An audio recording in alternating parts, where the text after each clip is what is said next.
사랑하는 성도 여러분, 금요일 아침입니다. 오늘도 주님 안에서 복된 날 되기를 소망하면서 맹천골의 아침 말씀 묵상합니다. 계속해서 다니엘서를 살펴보고 악의 모습을 살펴보는데 좀 부담스러울 수 있어요. 하지만 이 부분을 살펴봐야 우리 성도가 이 세상 속에서 어떻게 살아야 할지를, 특히 악이 관영한 이 세상 속에서 어떻게 살아야 할지를 좀 더 깊이 생각해 볼 수 있고 알아갈 수 있기 때문에 좀 심도 있게 다루고 있습니다. 여러분들, 우리가 권력자가 될 수도 있고 우리가 그 중간에 꼈을 수도 있고 그렇지만 진짜 하나님 앞에서 어떻게 살아야 될지 고민이 없으면 안 됩니다. 그 고민이 승리하게 만들고요, 그 고민이 축복을 불러오고요, 그것이 결국 하나님이 우리를 복주시는 은혜의 삶을 살게 합니다. 권력자가 아니면 어떤 높은 자리에 있는 사람들이 우리를 살게 하는 게 아니에요. 하나님이 은혜 주십니다. 하나님이 축복 주십니다. 하나님이 은총 주십니다. 이 믿음을 확실하게 분명하게 갖게 되기를 주님의 이름으로 부탁을 드립니다. 말씀 봅시다. 다니엘서 2장 13절부터 18절 말씀입니다. 다니엘서 2장 13절에서 18절 말씀. 왕의 명령이 내리매 지혜자들은 죽게 되었고 다니엘과 그의 친구들도 죽이려고 찾았더라. 그때 왕의 근위대장 아리옥이 바벨론 지혜자들을 죽이러 나가매 다니엘이 명철하고 슬기로운 말로 왕의 근위대장 아리옥에게 물어 이르되 왕의 명령이 어찌 그리 급하냐 하니 아리옥이 그 일을 다니엘에게 알림해 다니엘이 들어가서 왕께 구하기를 시간을 주시면 왕에게 그 해석을 알려드리리이다 하니라. 이에 다니엘이 자기 집으로 돌아가서 그 친구 하나냐와 미사엘과 아사랴에게 그 일을 알리고 하늘에 계신 하나님이 이 은밀한 일에 대하여 불쌍히 여기사 다니엘과 친구들이 바벨론의 다른 지혜자들과 함께 죽임을 당하지 않게 하시기를 그들로 하여금 구하게 하니라. 아멘. 드디어 이제 멋진 장면이 나오죠. 다니엘이 등장을 합니다. 그래서 위기도 오지만 위기가 기회가 된다. 이건 그냥 있는 말이 아니에요. 하나님의 말씀이 생생하게 보여주는 은혜의 말씀입니다. 자, 먼저 계속해서 이 느부갓네살 왕을 봅시다. 악을 자행하고 있어요. 그럼에도 불구하고 결과에 대해서 책임지지 않고 백성들의 삶은 전혀 생각하지 않고 아랫사람들의 생각은 전혀 생각하지도 않고 있습니다. 자신에게 지나치게 매몰되고 그러면서 자신만 생각하게 되면 자신이 어떤 일을 하고 있고 그 결과가 어떻게 되는지 생각하지 못합니다. 객관성을 잃었다고도 할 수 있어요. 중요한 건 이렇게 자기에게 매몰되고 악해지면요, 그게 악인지도 모른다는 거예요. 그래서 다른 사람의 입장은 전혀 고려하지 않아요. 뭐만 있어요? 오직 계급만 있는 거야. 나는 높고 너는 낮아. 그러니까 내가 말했으니까 내 말대로 해. 방법을 찾아와. 이것만 있다라는 것입니다. 왕은 자신의 꿈의 내용도 알아내지 못하고 해석도 못하는 지혜자들을 다 죽이라고 명령했습니다. 이제 근위대장 아리옥이 칼 뽑아 들고 가는 거예요. 왕이 명령했으니까 죽이러 가고 있는 것입니다. 다니엘과 친구들도 똑같이 죽음의 위치에 놓였습니다.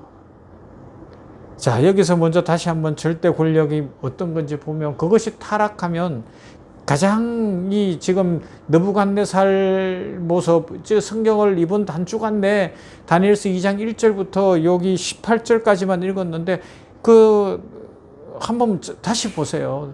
대화하고 하는 데서 뭐가 나와요? 소통이 안 되잖아요. 일방성이에요. 일방적. 그냥 내가 명령했어. 너는 들어. 무조건 해. 이것밖에 없는 거예요. 이것밖에 없는 거예요.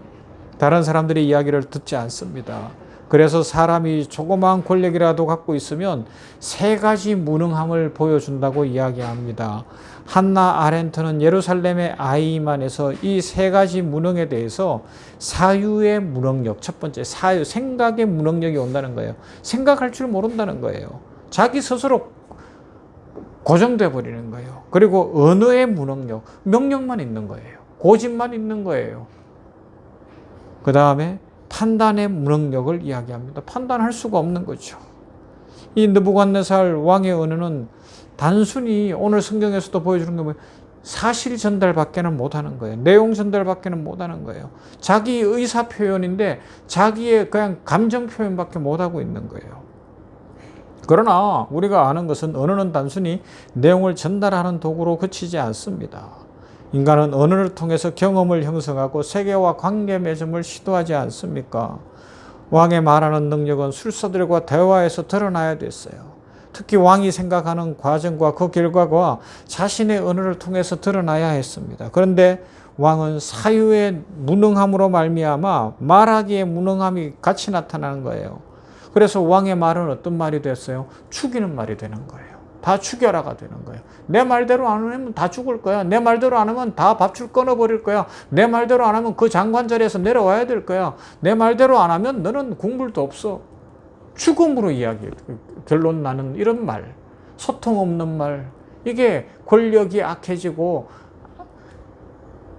악에 물든 세상의 언어가 되어버리지 않습니까? 다 죽여버리겠다는 세상이 되어버렸어요. 내 말대로 안 하면 다 죽여. 다 감옥 갈 거야. 다 잘못될 거야. 이런 세상. 내 말대로 해. 내 명령대로 해. 내 뜻대로 방법을 찾아와. 이런 건 다 죽음의 말입니다. 살리는 말이 아닐 수 있습니다.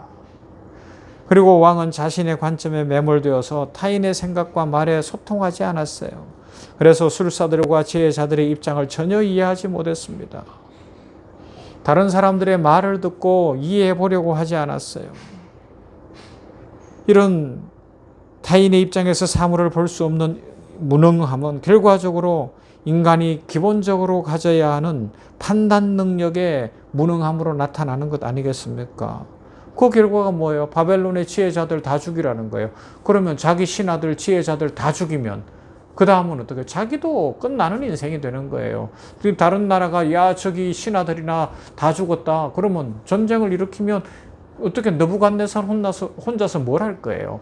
참 몰라요. 다 그냥 쫓아내면 될 줄 알고 그냥 바꾸면 될 줄 알지만 그렇게 되는 게 아니라는 겁니다.